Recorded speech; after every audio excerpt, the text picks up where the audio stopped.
What's up, everyone? Back on the On the Wagon podcast. We are on episode 3. Super excited. Our first 2 episodes have been posted to our YouTube page. For me personally, just got back from Miami, back in Wisconsin here. So we are going to hit the ground running today with a few of our war stories now, which in the drinking world is called basically the times that we've gotten blacked out or went on benders. So a little more comedy in this podcast because that's what I want to keep it. I had a few friends reach out to me and said that they're really proud and it's really cool what you're doing. And I asked them, I said, well, I didn't want this to be, super emotional or Debbie Downer type stuff. I wanted to keep it light and know that I'm trying to help people, but also have some comedy too on the side and realize what I've gone through and have a little laughs of making it out of that time of my life. So today, we're gonna go back to 2011 now, right? 23 years old. This would be in January of the Green Bay Packer playoff run, right? So in 2011, the Packers won the Super Bowl, beating the Pittsburgh Steelers. So each week that they were advancing, it was basically a bender in itself each weekend. So the cool thing, what I was trying to remember though, is a lot of the stuff I remember from back then. I didn't black out as much, so I kind of remembered a lot of the stuff that was happening, but it was a lot of drinking at this period. My birthday's in May of 1987, so that's why I'm still 23 at this point. So really prime drinking years. So let's kind of get into this. So, it was a weekly occurrence at this age that I would be going out to the bars, usually Friday and Saturday for sure. Mix a few Thursdays in there, mix a few Wednesday nights in there. So that was kind of us, still in college. I believe at this time I was living at home back with my mom at the time. I had lived in the college house from 21 and 22. So I'm back on the other side of town from the university. So it wasn't an easy walk home. So people saw, my mom saw me coming in at 3 in the morning, 4 in the morning, sometimes 6 in the morning. So this was back in my old neighborhood where I was living. So this first week was wild card weekend. The Packers played the late game on Sunday versus the Philadelphia Eagles. So the Packers were the 6th seed, so nobody really gave them much of a chance, to advance even out of the first week. So I used to always remember, God, I love watching the Packer games all the time, but I always hated being hungover for them. Well, at this time, I was always hungover for the games. So we went out Saturday night, typical occurrence. Woke up the next day, it was Sunday. I remember one of my buddies who was also back at home for the weekend, I believe, because he had gone to school at a different college. He was like, hey, let's get some people over. Let's come over to my house. The game was a 3:30 kickoff. We'll have a few bloodies and hang out. Great. It was just down the street from me. Went and hung out there. Packers pulled it out. They beat Michael Vick and the Philadelphia Eagles. I think it was 21-16. Great game. But, we had a few drinks. Probably didn't eat much again, like usual. I think a couple slices of pizza, frozen pizza. But a few of us decided, hey, let's go to the bars, which, we ended up going to Molly McGuire's here. So in Oshkosh, this was the big dance club. But, it's Sunday, so we're not talking major party scene. But we knew that they had, a big Packer gathering, so we thought people would be so fired up for the big upset win of the Packers. So a couple of us went out. A couple of us are like, I don't know how you guys are going out. I'm so hungover from last night. But, a couple Bloody Marys, and you start feeling good again. Go to Molly's, just get absolutely annihilated, basically. Keep drinking. There was actually a pretty big crowd in there. There was actually some girls dancing and stuff, and just a fun party atmosphere. They had a DJ in there, and I remember, just being really, pretty drunk. Probably about, so the game ended probably about 6 o'clock. We're out at Molly's. I would say around 9:30. All of a sudden, my mom walks into Molly's, pulls me off the dance stage, and just says, hey, we're going home now. So somehow I must have got contacted that I was out again drinking. So my mom, comes in and in front of everybody and pulls me out of there at 23 years old. So how embarrassing is that? Get home, nothing bad happened, but it's like, oh my God, this is Sunday. You're out drinking again. probably 100% chance that I did not go to work the next day. So that was week one. Funny story there. You got your mom coming into a college bar, pulling you off the dance floor, being drunk again after the second night in a row. So that was week one. So the Packers then went on to play the Atlanta Falcons, who was the 1 seed. Nobody thought they were going to come into Atlanta, and Green Bay just absolutely smashes them, right? Just absolutely steamrolls them. Just a huge victory. This week, nothing really was that bad. I don't think we actually went out that Friday night before the game because we were pretty fired up. So we were kind of planning, a big get together for the game. This was a Saturday night game now, so this was like a 7:15 kickoff. So we went to the same buddy's house. Had a good time, had drinks and stuff, and watching the Packers just absolutely steamroll was absolutely awesome. They won. We hit out to the bar, college bars, probably about 9:30. Got a safe ride out there. That was probably about 5 or 6 of us, usual crew. Great night. Nothing bad occurred that night. Just typical stay out till 2:33 in the morning, and then you're back at your parents' house. Somebody gave us a ride home. I don't know, remember who, but the thing about that I'm trying to relay myself oh, okay, it's something triggered that. So I go back and look at who the Sunday games were that day. And so the Packers moved on to the NFC Championship game. They could not play a home game. So I remember, I think I go back and look, and sure enough, it was the Seattle Seahawks were at Chicago, the Bears, who ended up beating Seattle, and that's how this Chicago Green Bay game got. But I remember I was so we might have got back pretty late. It might have been later than that. We might have went to an A bar somewhere. But I remember sleeping all the way through Sunday through that game, and I remember waking up at 4 in the afternoon, and I'm checking my phone. I'm okay, who the Packers play? Because I remember the AFC playoff game was on in the afternoon. It was probably the Patriots, but I ended up seeing the Bears won. So again, it's just sleeping all day Sunday, just totally ruining the day for being total super hungover. But that was the life. When I'm usually really hungover, I don't sleep all day. I just lay around. So, and I don't sleep in super late either. So that was very odd. So I don't know what kind of drinks we were having that night, but that really put me out until almost 3 or 4 in the afternoon. So the Packers move on. This is where it starts getting really messy here these next 2 weeks. So now we're in the NFC Championship game, right? At this time, I'm coaching basketball too at a local high school here. So I remember we go out Saturday night. So this is a week later. So remember, none of the playoff games, there's a week break. There's none. It's just, we play the next week until this following week, which is then the Super Bowl, which obviously they give a week of rest. So go out Saturday night, do the typical, what we do every weekend. Go out and get bombed and hammered and have a lot of laughs. But we're not sleeping much. I remember, so on Sundays when we coach, we usually would practice at noon or right after noon. So, for church and stuff like that.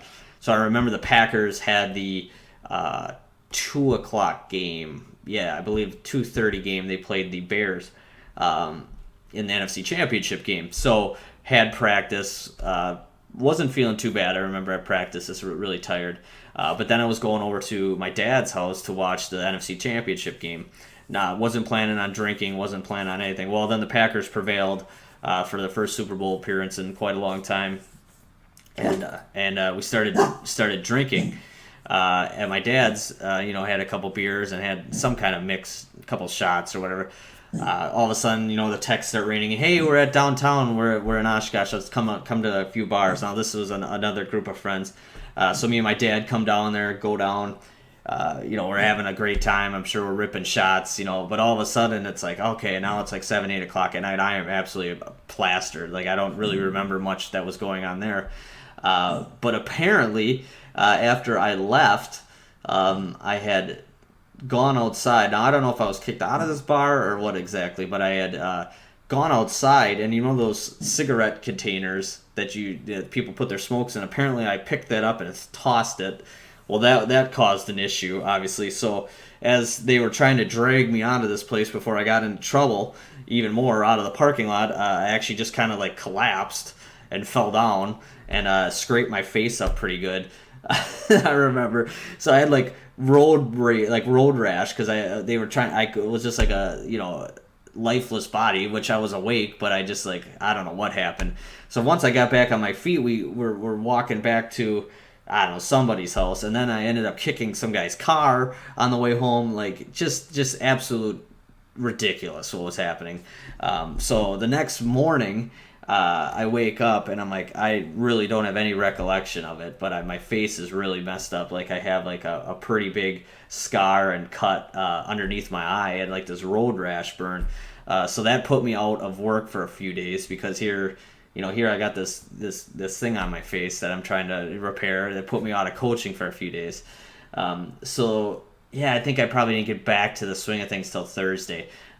Miraculously, my face like super healed up really fast. I was putting aloe on. I was putting all these like different kind of gels and oils on, and it actually healed up my face because I was worried about scarring. Because here we go, like, come on, like you got that drunk that we're getting dragged through a parking lot basically after a freaking playoff win.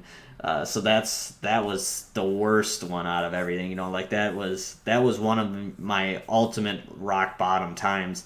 But I didn't actually stop drinking. But when you're looking back at it, almost 10 years ago now or 9 years ago, holy cow, like just absolutely horrible. Like what are you doing with yourself? And you shouldn't be drinking this much. And this is what's happening when you're drinking. So that was like I still have kind of flashbacks of that night. Like, oh my gosh, like just proud that I'm out of that phase and just that as much as that was bad, throwing that, and I remember the bar owner coming out just screaming at me about throwing that thing. It's just like I could have didn't get charged for it obviously, but it's like come on, like it's time to start growing up. Well, the next week it was a week off. I'm sure I went out. I don't remember what we did, but I'm sure I went out because that was the between the Super Bowl. So now. Leading into the Super Bowl week, I had a couple of people reach out to me and say, hey, do you want to go up to Green Bay for the Super Bowl? Okay. Apparently, that Stadium View bar, which is awesome, big bar up in Green Bay, if you get up there by 11 a.m., you can get a table, and it's just a huge party up there, right? Just absolutely huge. But you got to sit there from 11 until kickoff to guarantee you got a table. So a few guys decided that we're going to do this, right? And one guy got a hotel room for us, so we didn't have to drive home. Great. Well, that means I have to take off work on Monday again. So I actually scheduled the day off on Monday, but I did have basketball practice on Monday after the Super Bowl. So what happened here? So went out the night before, of course. Get picked up. Me and a friend of mine went from Oshkosh, got picked up by a couple guys. Went. Probably about 10:30 in the morning. I remember all I ate that day all day was like a can of soup before going to this thing, right? Like I had to eat something before heading up there. We got a table up at Stadium View. It was already filling up, but it was like a mixed crowd. It wasn't all like college kids. It was more, I'd say like middle age, 30s to 40s. People were up there and just casually drinking, eating. We did eat up there and stuff, but so we were just drinking Coors Lights, right, all day. Coors Light just kept coming and coming and coming, and we were just having a blast, like waiting for this kickoff. So about 2 hours before kickoff, we're probably talking about probably about 3:30, the Jaeger bombs start coming out, right? Because now we're all feeling great. We're excited for this kickoff. The atmosphere is just awesome. So now we start pounding Jaeger bombs. Great, still having a good time. I'm feeling good. Just a lot of laughs, just a ton of laughs. So then when kickoff hits, we get a shot of Rumpelmans, right? And that's kind of where this is all. Now it's like, here we go. Now we're in prime drinking during the game. So now the game's going on. Like you're drinking more because you're nervous, but we gotta remember these are my prime drinking. So I remember everything from this night, but I'm extremely drunk. So what we do then, Packers go on to win, like they hold on to win. It's just crazy, like everything that you see in the streets after a Super Bowl win in these cities put it into one big, huge bar, like just awesome. All of a sudden, the band starts playing. Well, the band is CWA, Cheeseheads with Attitude for you Wisconsin people, like just classic songs that you grew up on. Everybody's out dancing, women are out dancing, moms are out dancing, older guys are out dancing, the college kids and college girls are in there dancing. Just an ultimate time. So all of a sudden now we're like, okay, where are we going next? Where are we going next? It all kind of funnels out into the street, Lombardi Avenue out in that way where all the bars are. It's awesome. It's something I'll never forget. Like, it was an actual good time. Nothing bad really happened on this thing. It was just an ultimate experience. So we decided to go downtown Green Bay, which is really basically a shithole, I would say, for bars. There's more towny bars down there. I think we were probably trying to look to go to the Oval Office, which is a gentleman's club downtown, but they were closed on Sundays, of course. So we make it into this bar. It's this kind of a hole-in-the-wall bar. The first one we go to, we're all feeling really good. We're drinking, sit down next to these couple older ladies. They start talking. We say, hey, we're from Oshkosh. I make up some stupid story that I'm the Oshkosh Bagosh's owner, or the founder's grandson, or some bullshits like that. I remember that story to a T. So I'm buying them drinks, shots. We head to the next bar, which ended up being a hole-in-the-wall strip club. It was like $5 cover to get in. I don't remember too much of, but it was just a wild, crazy time. But the Packers have won the Super Bowl. It was just a great experience. So we go to a few other bars. So all of a sudden, somehow, our hotel is back towards Lambeau Field, the Lambeau Field district, and we're kind of downtown. So we get in the cab to go back, and the bars are still open, right? There's no closing. So it was just, and now we're talking probably 1:30, 2 in the morning. Bars are still open, and they're hard to get these people out because it's just a huge party from the Super Bowl. So there's multiple hotels around here, right? So somehow I'm not with the same group of people. I'm with some other group of people that I latched on, not from Oshkosh. I'm in contact with the people I'm with. They're like, oh, we're at the hotel bar. Okay, so I go to the hotel bar. They're not in there. Well, so then I go to the front desk. I said, hey, I'm staying in this hotel, probably slurring my words. And like, no, we have no name under that. Well, come to find out, I'm at the wrong hotel completely. Somehow we get mixed up. So now I'm like texting on my phone, like, what hotel is this? Like, not a great situation by that, but I know it's within the area. So I'm sitting out in the lobby with a bunch of other drunk people so finally the hotel manager comes and says, hey, you guys got to go. If you're not staying here, you go. So now I'm back in the streets looking for the road. There's still a ton of people out, so I'm not by myself, which is good, but you never know. Make it back to the hotel and find out what the thing. So we get up to our room. Now in our room, we got random people in our room here. Now we're talking 4:35 in the morning. It was just an absolute epic, wild night. So we sleep for a few hours, get back on Monday. Monday morning comes, we go grab breakfast, we get back to Oshkosh, no problem. Like I said, nothing extreme. But so now I'm like, okay, I'm not working today. I'm just feeling horrible, like terrible hangover. I get a call from the basketball coach, who is also sick, and he's literally got the stomach flu, so he can't be at practice. So then he's like, well, you got two options. You can just go sit there, or you can cancel practice. So then I'm like, well, what time's practice? They're like, well, I pushed it back. So thank God they pushed the practice back to like 6 o'clock. And I think I just sat in a chair the whole time and let the kids scrimmage. But I'll never forget that time. Ultimate playoff bender. So like I said, really just a wild 4 weeks. But the bad one came on that NFC Championship game that Sunday where I got all cut up. But all this stuff kind of adds up. Like you don't think about it at the time. Like I didn't think about it. Like I kind of thought more about it after when you cut your face up by getting dragged across the ground. Like you start thinking about, well, maybe this isn't the best options I'm doing here or the best choices I'm making. But going into that, like looking back now, I'm like, holy cow, I would never do that. And now like being sober through the NFL playoffs this year. And getting to watch every, for the most part, every Packer game not hungover, like it was awesome. Like actually having a good feeling, going to the grocery store on Sundays, making dinner on Sundays, watching football, keeping track of your fantasy instead of just taking, naps all day and sleeping. Because that's what most of my last, 12 years was on Sundays, was just wasting the day. So really excited about Sundays now. Like that comes true and dear to my heart, because it's like, all right, I'm sober now. I can actually do stuff. I can work out. I can lift weights. I've been working out with my mom and sister in the mornings. On Sunday mornings, I go in the grocery store with Jen, like taking the dog for walks, like just actual like good, clean, fun stuff that I would never did because I was always hungover. So that was the Packer playoff bender. It's fun to think about now. Like I said, that Super Bowl was just a wild time, and then even going back to the wild card weekend where my mom's pulling me out of a college bar on a Sunday night. An epic bender run on my part. But for this week, I got a wedding coming up this weekend of one of Jen's cousins. So that'll be interesting because I haven't been to a wedding since being sober.